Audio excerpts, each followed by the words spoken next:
So it's really common when you tell people, I'm not feeling well, their response to be, oh, I hope you feel better. Hope it's nothing serious. Maybe if you're in the military, suck it up. But it's a little different when you tell somebody you have a serious disorder. So I had my stroke in 2018, and that's the thing is, my condition wasn't something that was subtle. It was a very night and day thing.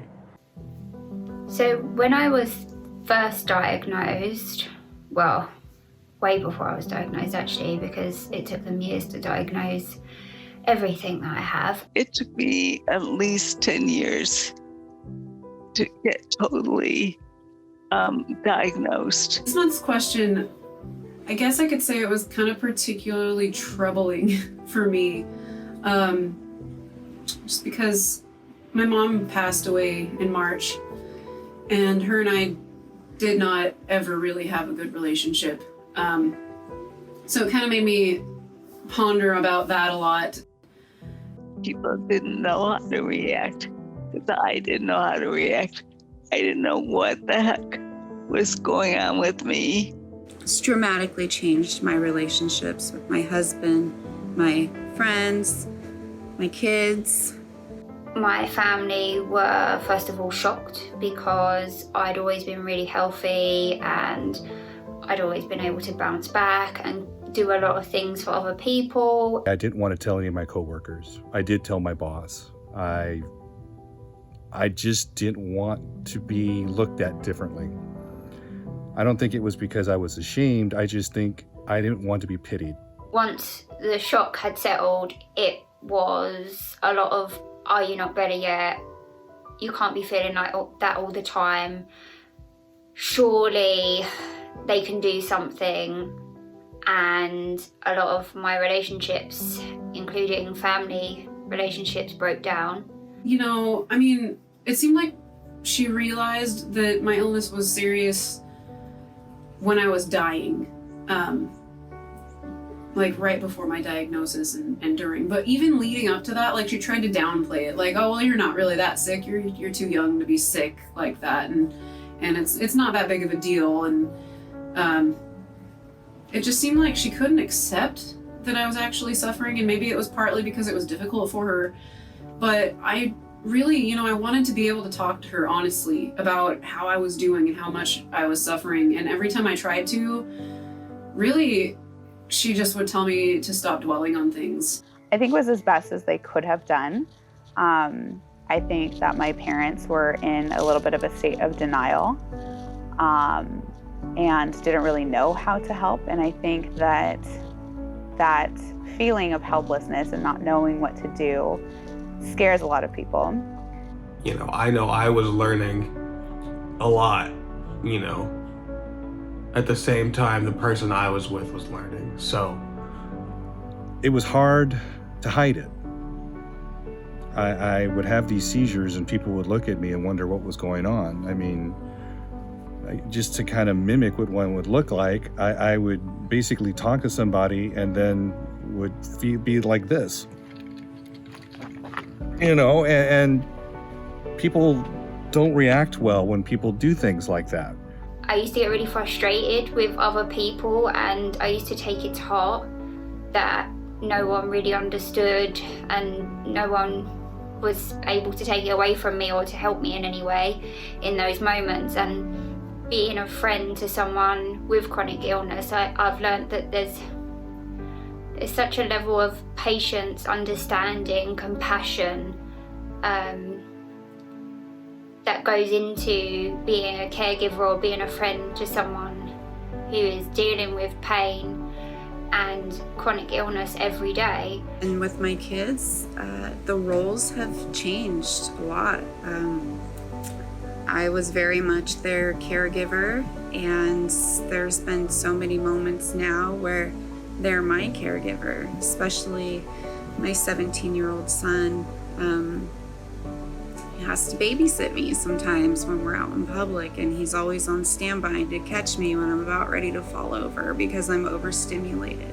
Basically, my husband was the main person who stood by me for everything. He was absolutely wonderful. Like, it's a weird bonding experience, but it's one of those things where it was like, it really didn't just affect me, it affected my whole family. I know that they wanted me to not feel what I was feeling. I know that if they could have taken away whatever pain I had, that they would have. It is so hard to be so vulnerable to the people that we love. And for them to have seen that and see what I'm living with, what I'm going through, I think it changed our relationship. I don't think that in our society we grow up learning about, how to listen and be present for somebody's problems if we can't fix them. And so because our society is very focused on what do I do to fix the problem? Just tell me what I need to do to make it better. It's really hard for people to sit with the fact that, hey, sometimes this isn't gonna get better, right? Like nothing that you can do is necessarily gonna heal my connective tissue disorder. However, there are things that people can do to make it suck less. So 3 tips for being a good friend to the unfixed are: be patient. Ask instead of assuming. The best way to be a friend was always to just, listen. For someone to listen to me. Respect boundaries. Be understanding while also accepting that you don't really know what they're going through. If myself or my husband aren't coming to Christmas, it's not because we don't love you anymore, Grandma. It's because we're not feeling well.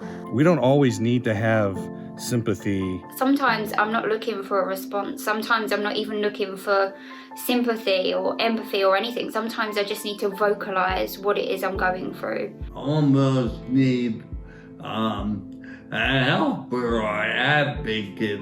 I try to do as much as I can, but I have a hard time holding this. I have a hard time holding a conversation. Humor, for me, is something that I try and turn to when I don't feel well. I have a hard time telling a joke. That's horrible. I just would like people to say, how you doing? And that's it. To be asked, how am I doing? It goes so much further to ask instead of assume. And don't be condescending. You're not gonna know what the other person needs or wants, and unless you kind of, even they might not even know. But the best way to do it is just kind of be there and just be patient and just listen and just be like, okay. I do not want to be the center of attention. I don't want to grab all the oxygen out of the room. If you are an able-bodied person or family member or friend of somebody with a chronic illness and you're not really sure what to do, if you learn about their disease, right? That's extremely helpful. Just want to be visible. And I want my ability to be visible, and that's it. It's one of those things where it's like, there's no one way to go about it, but the best way to do it is always to err on the side of being kind.